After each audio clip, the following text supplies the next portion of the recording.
That's a 1925. The serial number there is AW9605.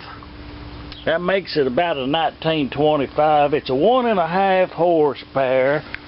It's a McCormick Deering International. What is it there? About, I think it's about 500 RPM is where they get that 1.5 horsepower. Project for today. We got to get them flywheels off of there and that pulley over yonder. Now let's get her done.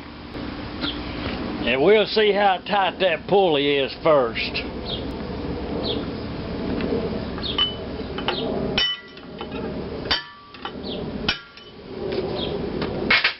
Yeah, we're going to have a bigger hammer on that.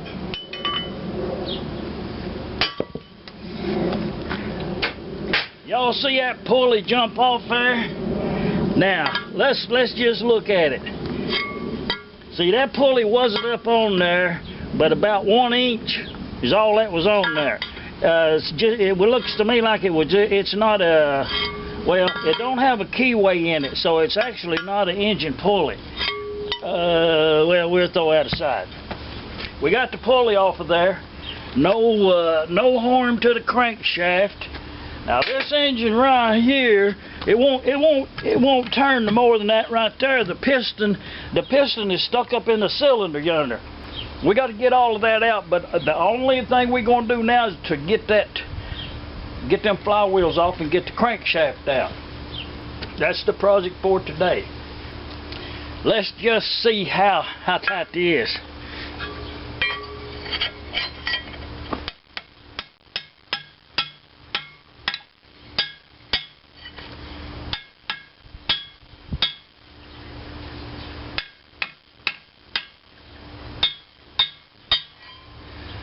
Oh yeah, it moved. Y'all see that? That's one of them gib key pullers. It actually moved. It actually was loose enough to where that. I probably ought to show you that. The way a gib key is made there that goes in these flywheels on these McCormick Deerings, it's got a little key on it right there. And this flywheel puller, this gib key puller, it goes right down in yonder like that right there. And when you hit that, it gets bigger, is what it does. Now this one right here, this is not the norm. This key comes pretty much right on out of there. Not the norm by no means. But this is on camera the way it happened. I have not did anything to this engine beforehand. So you see the gib key, we got it out there. It's still in really, really good shape. It wasn't in there very tight at all. Now let's get that other out over there.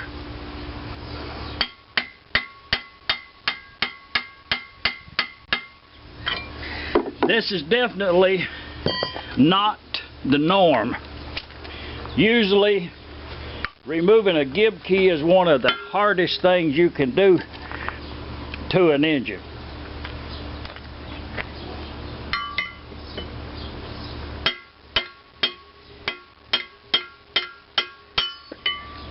We got her out of there. Shoot a little lube in there. See if it'll turn. Oh yeah, y'all see it turn on that? Y'all see it turn on there? Okay, now what we want to do is just while it's a turning, pull it outwards.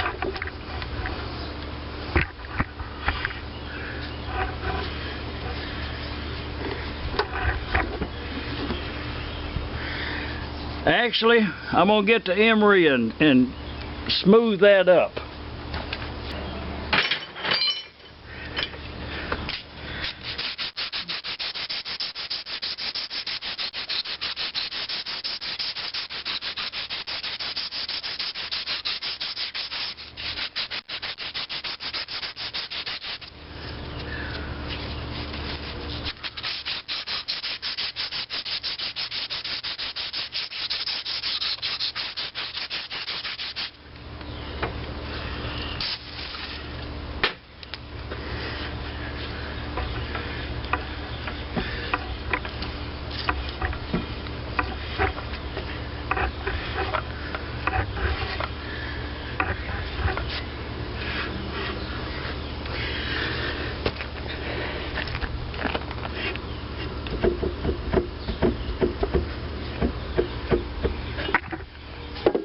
Okay, we got a flywheel off from there. All right, let's get on to that other one now. Ain't no need to be putting none of these parts in no plastic bag, numbered or nothing. They won't go but one way. Just get them off of there. That collar right there, it's cast pieced. You will find some of these collars that, most of them are machined inside, but you will find them that the inside is unmachined just like the outside.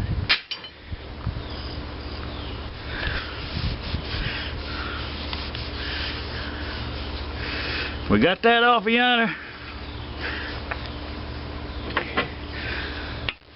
Oh yeah, while we're up here, let's just, oh yeah, we looked out there, light rust. When you're hitting this cast iron stuff, now, be very, very careful, because it is not forgiving.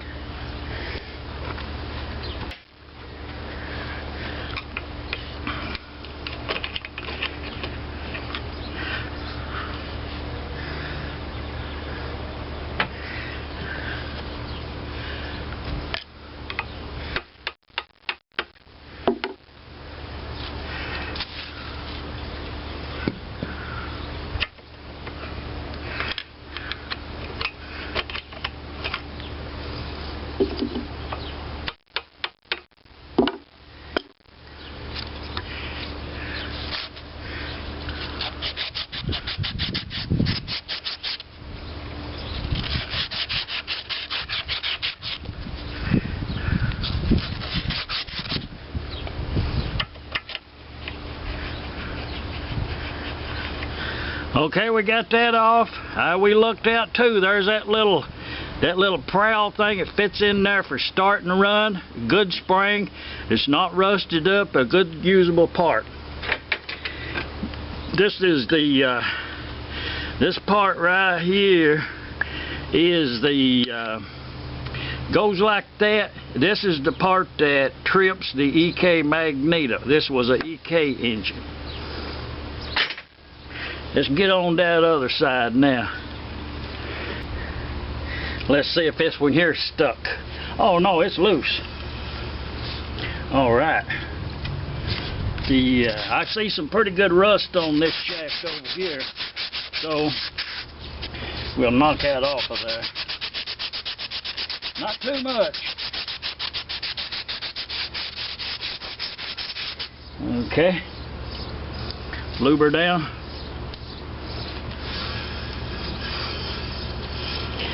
Yeah. I cannot stress enough that this is not the norm. Flywheels are usually much, much harder.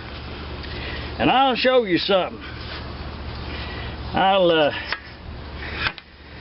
Actually, while this is in this position right here, to make a preliminary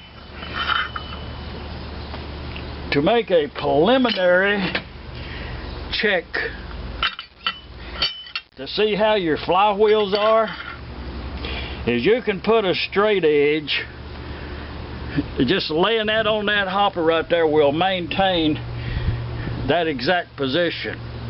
And then you can turn the flywheel to get an idea if it's bent, or this is only the flywheel now. This is not checking the crankshaft.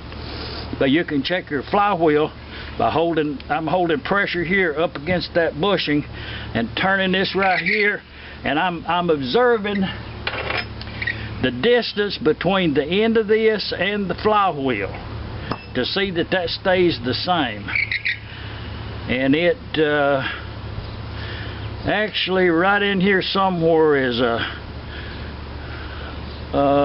this is pretty good. Actually what I'm feeling is when that comes around and hits that right there, it's a little blimp right there. But as far as being true, this is a good flywheel, and I will mark it as such. I'm going to do another check on it later, and that will be on camera. So proof positive, but this one right here, you could say this was a good flywheel.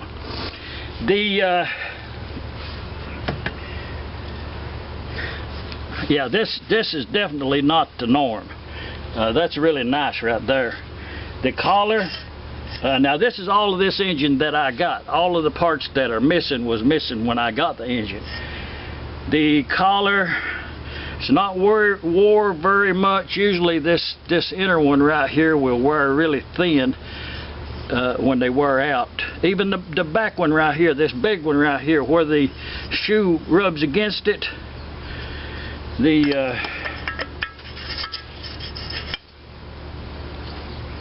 goes like that, and the shoe rubs against the inside right there, and you will find them that will be rubbed completely away. We'll put that in electronics. That's a good one. This one, this part right here is one of the parts that gets broke on quite a few, and even it with a light. Y'all see that? Oh yeah. Oh yeah. Now this is not normal. Most of the time you're out here a half a day trying to get that off of there. But there is some rust on here. When you find rust, make it easy on yourself and get it off there. Not much, because this is a machined surface, and it does need to be a good sliding fit. Sliding fit.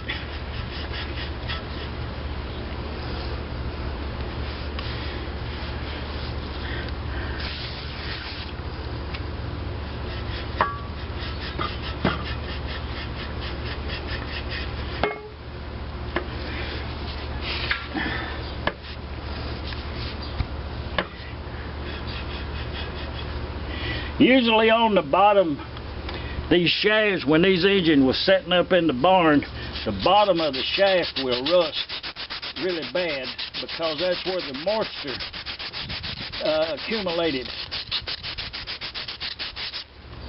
So one side of the shaft will be like brand new, and one side will be rusty, as a rule.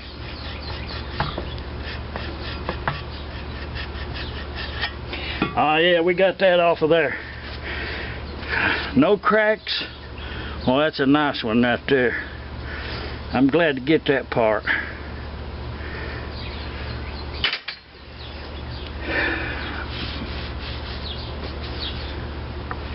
All right.